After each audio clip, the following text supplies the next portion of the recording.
अच्छा ये है हमारे पास रेजोनेंस। सही है, रेजोनेंस में हम क्या करते हैं, speed of sound at room temperature और speed of sound at 0 degree निकालते हैं। सही है, तो पहला काम आपने क्या करना है, पहला काम आपकी जो भी ट्यूनिंग फॉक्स होंगे, जैसे हमारे पास अभी कितना है 512 और 480 है। सही है, तो यहाँ पे फ्रीक्वेंसी वाले टेबल में आपने लिखना है 512 एंड 480। सही है, उसमें तो टेबल बना हुआ होगा तो उस हिसाब से लिख लीजिए। सही है, ये लिख लिया। इसके बाद आपने क्या करना है, आपके पास थर्मोमीटर होगा, इसमें से रूम टेम्परेचर लेना। सही है, रूम टेम्परेचर। सही, अभी का अभी देखो रूम टेम्परेचर कितना है, ये जो ना 30 पे, 30 से नीचे, तो ये देखो 20, 21, 22, 23, 24, 25, 26, 27.5 पे है। देखो सही है, 27.5 पे है। तो यहाँ पे रूम टेम्परेचर जो है इसको हमने स्मॉल टी से रिप्रेजेंट किया। सही है, 27.5 है अभी के लिए, डिग्री सेल्सियस इतना है। अब इसमें फॉर्मूले में जहाँ स्मॉल टी आएगा वो टाइम नहीं है बल्कि रूम टेम्परेचर है, ये याद रखना। सही है, अब ये हो गया। अब फ्रीक्वेंसी आपने लिखा तो हमने क्या करना, फर्स्ट रेजोनेटिंग लेंथ निकालना। ये होगी फर्स्ट रेजोनेटिंग लेंथ। सही है, ये हम निकालेंगे मिनिमम 2 टाइम्स निकालेंगे। सही है, 2 दफ़ा, एक का नाम L1 लो या L2 स्मॉल L2। सही, और ये होगा L फर्स्ट रेजोनेटिंग लेंथ। सही है, तो ये निकालने के लिए हम क्या करेंगे, अब फर्स्ट रेजोनेटिंग लेंथ के लिए हमने क्या करना है, अब रेजोनेंस होता है क्या, फ्रीक्वेंसी मैच होने को रेजोनेंस कहते हैं ना। तो ये 512 वाली फ्रीक्वेंसी लेंगे हम। सही है, और यहाँ पे रेजोनेंस प्रोड्यूस करवाएंगे, यहाँ पे रेजोनेंस प्रोड्यूस करवाएंगे। सही है, तो ये ट्यूब है। अब इसके अंदर जो एयर कॉलम अगर चेंज होगा तो इस ट्यूब की, इस एयर कॉलम चेंज होने की वजह से इस ट्यूब की फ्रीक्वेंसी भी चेंज हो जाएगी। सही है, एक पॉइंट पे जाके क्या होगा, इसके अंदर जो एयर कॉलम की वजह से इस ट्यूब की फ्रीक्वेंसी और इस ट्यूनिंग फॉर्क की फ्रीक्वेंसी मैच हो जाएगी, तो उसको हम कहते हैं रेजोनेंस। अब कैसे पता चलेगा, ये ऐसे पता चलेगा जब हम इसको यूं स्ट्राइक करके अपने कान के पास लेके जाते हैं ना, तो इसमें से हल्की सी आवाज़ आती है। सही है, जब रेजोनेंस होगा तो वो आवाज़ क्या होगी, तेज होगी। इसमें से अभी आप भी सुने, सही है, आवाज़ आ रही होगी। सही है, अब उसके लिए हमने क्या करना है, यहाँ पे इसको यूं स्ट्राइक करके इसके ऊपर यूं रख के चेक करना है, आवाज़ आ रही है, कोई नहीं आ रही है, तो इसका मतलब यहाँ पे फ्रीक्वेंसी मैच नहीं हो रही है। तो उसके लिए हमने क्या करना, इस रिजर्वायर को मूव करना है। इसको मैं नीचे करूँगा। सही है, इसको थोड़ा नीचे करूँगा, फिर से मैं ट्यूनिंग फोर्क लूँगा और इसको स्ट्राइक करके चेक करूँगा, आवाज़ आ रही है, कोई नहीं आ रही है, तो इसका मतलब यहाँ पे फ्रीक्वेंसीज मैच नहीं हो रही है, रेजोनेंस नहीं होना है। तो दोबारा से आहिस्ता से और थोड़ी सी पोजीशन चेंज करूँगा।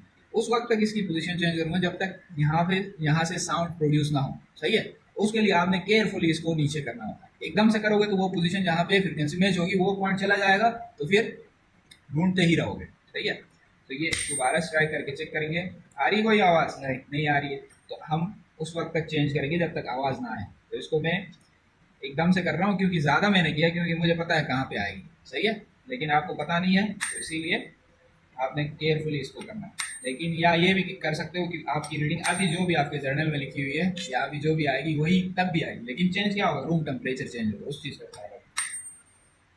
इसमें से हल्की आ रही है, आ रही है, हाँ हल्की आ रही है, जहाँ हल्की आ रही हो वहाँ से और केयरफुली, पहले जितना ज़्यादा करते हो उससे कम आपने नीचे करना है इसको। सही है, ताकि उसके करीब करीब है। आ रही है, अब और बढ़ेगी, देखो आ रही है। अब इसको थोड़ा सा और चेक करते हैं, जहाँ पे मैक्सिमम आवाज़ आएगी वहाँ पे आपने रीडिंग नोट करना है। तेज हो रही ना, थोड़ा सा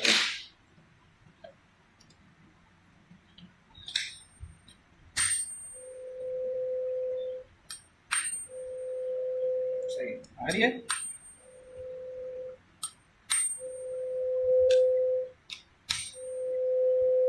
तो इसका मतलब यहाँ पे क्या हो रहा है, फ्रिक्वेंसी मैच हो रही है, इसकी भी 512, इस ट्यूब की भी 512 हो गई। सही है, सेम हो गए। उसके बाद जैसे ज़्यादा आवाज़ आए वहाँ पे यहाँ वाटर लेवल देखना है, यहाँ पे क्या आ रहा है, देखो यहाँ पे क्या आ रहा है, ये वाटर लेवल देखें कहाँ पे आ रहा है, ये अभी नीचे चला ही है। सही है, सही है, ये था तकरीबन 15.5 पे, उस पर ज़्यादा आवाज़ आ रही, क्योंकि ये जो ना इसमें से प्रेशर थोड़ा थोड़ा होकर कम होता है, तो इसीलिए इसकी जो चेंज जो आ रही है वो आहिस्ता आहिस्ता आ रही होती है, तो इसीलिए इसको केयरफुली चेंज करना होता है। अभी दोबारा से आवाज़ आ रही है,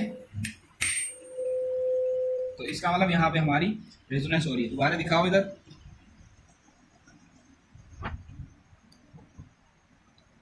तो ये है, देखो वाटर लेवल देखो कहाँ पे आ रहा है, ये आ रहा है 15.5, 15.6, 15.8 पे आ रहा है। सही है, 15.8। सही है। अब यही काम हमने क्या करना है, 2 दफा करना है। एक दफा हो गया, दूसरे के लिए क्या करोगे, दोबारा करना है तो दोबारा कर सकते हो, ऊपर ले आओ फिर वही काम। उससे अच्छा हम क्या करेंगे, इसको थोड़ा सा चेंज करके लिखेंगे, 15.85 लिखेंगे। सही है। तो एक परफॉर्म किया, दूसरा वाला थोड़ा पॉइंट में चेंज, क्योंकि सेम ऑपरेटर से सब कुछ है तो वही आएगी ना, थोड़ा चेंज हो सकता है। दोनों को प्लस करो, डिवाइडेड बाई 2 कर दो, मीन निकालो तो ये L1 कहलाएगी, मीन L1। सही है। तो इन दोनों का सम 31.3 होता है, तो इसको डिवाइड करेंगे तो कितना आ जाएगा, 15.65। सही है। तो ये आ गया, इसको कहते हैं फर्स्ट रेजोनेटिंग लेंथ। सही है, ये आ गया। अब इसका भी हम फर्स्ट रेजोनेटिंग लेंथ पहले निकालेंगे, दोनों का फर्स्ट रेजोनेटिंग निकालेंगे, फिर बाद में दोनों का सेकंड रेजोनेटिंग निकालेंगे। सही है। तो इसका निकालने के लिए अब हम क्या करेंगे, दूसरा ट्यूनिंग फोक यूज करेंगे। अभी जो है हमारे पास कितना है ट्यूनिंग फोक, 480 का है। सही है। अब इस 480 से कैसे करोगे, देखो इसके लिए हिंट ये है कि जो फ्रीक्वेंसी और ये रेजोनेटिंग लेंथ है ना, इसमें इनवर्स रिलेशन होता है। तो अभी हमने करना है 480 से। सही है। 480 कितनी है, फ्रीक्वेंसी है। सही, 480 फ्रीक्वेंसी है, इससे करना है। तो अब फ्रीक्वेंसी और रेजोनेटिंग लेंथ है, उसमें इनवर्स रिलेशन होता है। इनवर्स में क्या होता है, एक चीज़ बढ़ती है तो दूसरी भी कम हो जाती है। सही है। अब इसमें हमने हमारी फ्रीक्वेंसी क्या हो गई, कम हो गई, और रेजोनेटिंग लेंथ क्या होनी चाहिए, बढ़नी चाहिए।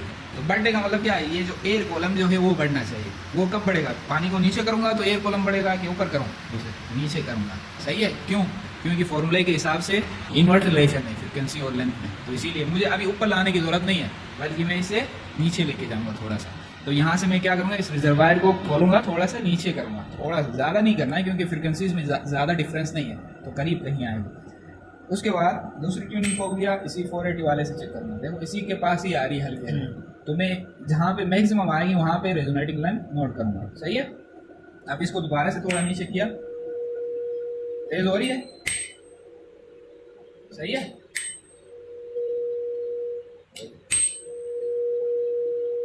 ये आ रही है। सही है। अब समझ लो ये मैक्सिमम आवाज़ है, आपने जहाँ पे मैक्सिमम आए वहाँ पे रुक जाना और रीडिंग लेना। अभी देखो यहाँ पे कितनी आ रही है, अभी आ रही है 16.7 आ रही है। 480 पे कितनी आ रही है रीडिंग आपकी, 16.7। अब सेकंड वाली कैसे लिखोगे, 16.5। हाँ थोड़ा सा चेंज करें, आप एग्जैक्ट ऐसे नहीं लिखो ना कि पता चल जाए, 16.4 या कुछ लिख लो। सही है। एवरेज लो, एवरेज लोगे तो ये कितना आ जाएगा, 16.5 कुछ आ जाएगा। चलो सही है, ये हो गया। तो ये हमारी क्या आ गई, फर्स्ट रेजोनेटिंग लेंथ आ गई। अब हमें क्या करना है, सेकंड रेजोनेटिंग लेंथ निकालना है। Second resonating length. सही है। ये भी 2 दफा निकालना है। सही है। इसके नाम L1 L2 और ये मीन जो होगा ये L2 होगा। सही है। ये कैपिटल L से L1, ये कैपिटल L2। सही है। ये आ गया। अब ये मीन है। अब जो सेकंड रेजोनेटिंग लेंथ जो है ना, ये वाली इस फर्स्ट के 3 टाइम्स के बराबर होती है। सही है। सही है। अब बेसिकली होता क्या है, इसको मैं थोड़ा सा समझा दूं। जब इसमें लेट्स सपोज ये ट्यूब है। सही है। ये ट्यूब है, इस ट्यूब के अंदर क्या होगा, इसमें से यूं वेव्स आएंगी, यूं टकरा के यूं नीचे चली जाती है। सही है। और ये टकराने के बाद यहाँ सरफेस पे वाटर के, तो ये वापस यूं आती है। सही है। जब फर्स्ट रेजोनेटिंग जो होता है ना, वो यहाँ से लेके यहाँ तक की हाइट होती है, इसको कहते हैं फर्स्ट रेजोनेटिंग लेंथ। और यहाँ से लेके यहाँ तक जो होगी इसको कहते हैं सेकंड रेजोनेटिंग लेंथ। सही है। अच्छा, अब जो ये फर्स्ट रेजोनेटिंग लेंथ जो है वो इसके हाफ के बराबर, इसके हाफ के, इस लूप के हाफ के बराबर है। तो इसीलिए एक हाफ ये, एक हाफ ये, एक हाफ ये, 3 हाफ हो गए, ये इसके 3 पार्ट्स हो गए ना ये। तो इसीलिए हम क्या करते हैं, ये फर्स्ट रेजोनेटिंग को मल्टीप्लाई बाय 3 करते हैं, करके सेकंड रेजोनेटिंग गेस करते हैं। एग्जैक्टली वहीं पे नहीं आएंगे।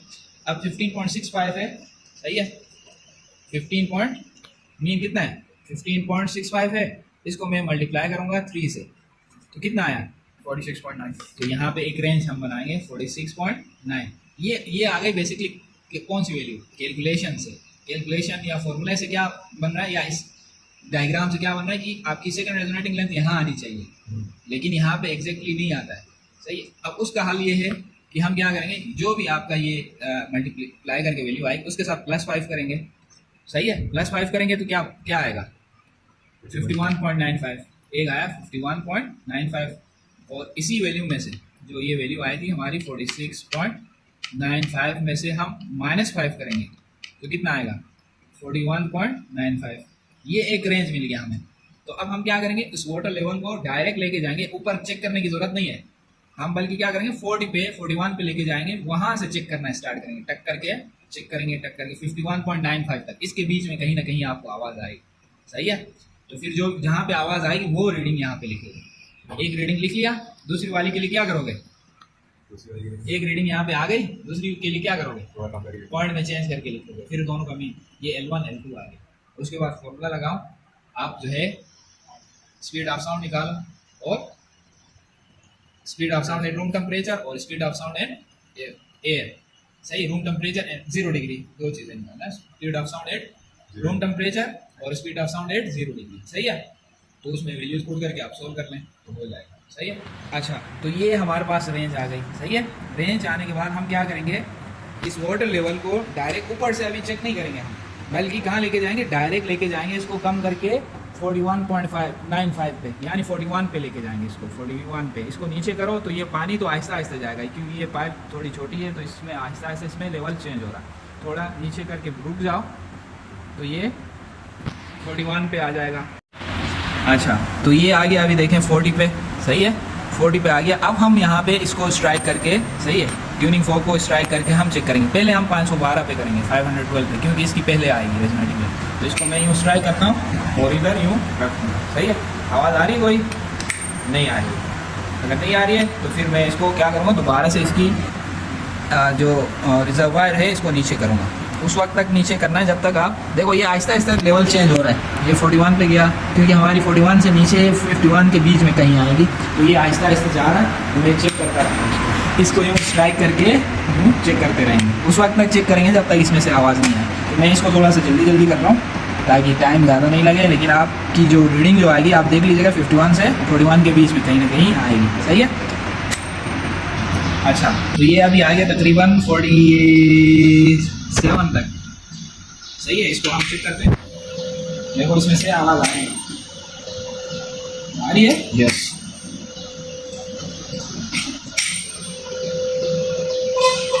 तो जहाँ पे आवाज़ आएगी वहाँ पे आपने रीडिंग लेना है। अभी आपकी आ रही है ये है 47.2, तो आपकी रीडिंग क्या आ गई है 47.2 आ गई, सही है। और सेकंड वाली कैसे लिखोगे, सेकंड वाली 47.5 या कुछ लिख लें, सही है। तो इसी रेंज के अंदर आ गई हमारी वैल्यू, सही है। तो इससे हमें ये फायदा हो गया। आप इन दोनों का मीन यहाँ लिखोगे, ये L2 कहलाएगा, ये 512 के लिए दोनों कंप्लीट हो गए। अब से हम उसी तरीके 480 के लिए करेंगे। 480 के लिए क्या करोगे, इस 16.5 को मल्टीप्लाई बाई 3 करोगे, एक वैल्यू आएगी इसी तरह से, सही है। 49.5 आ जाएगा, सही है। इसके साथ +5 करो तो 54.5 एक आएगा, -5 करो तो 44.5 आएगा। इसी रेंज के अंदर आपने देखना है। अब देखो इसमें एक और इंटरेस्टिंग चीज़ है, 47.5 पे 512 की आ गई, सही है।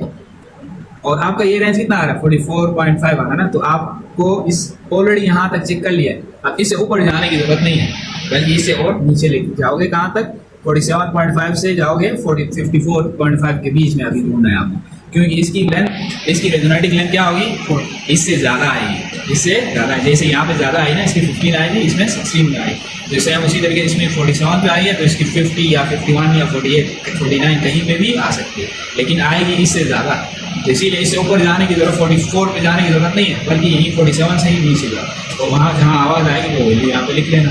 तो ये भी इसी तरीके से सेकंड रेजोनेंस हो जाएगा। बाकी कैलकुलेशन आपको पता है, फॉर्मूला लगा के आप कर सकते हो, सही है।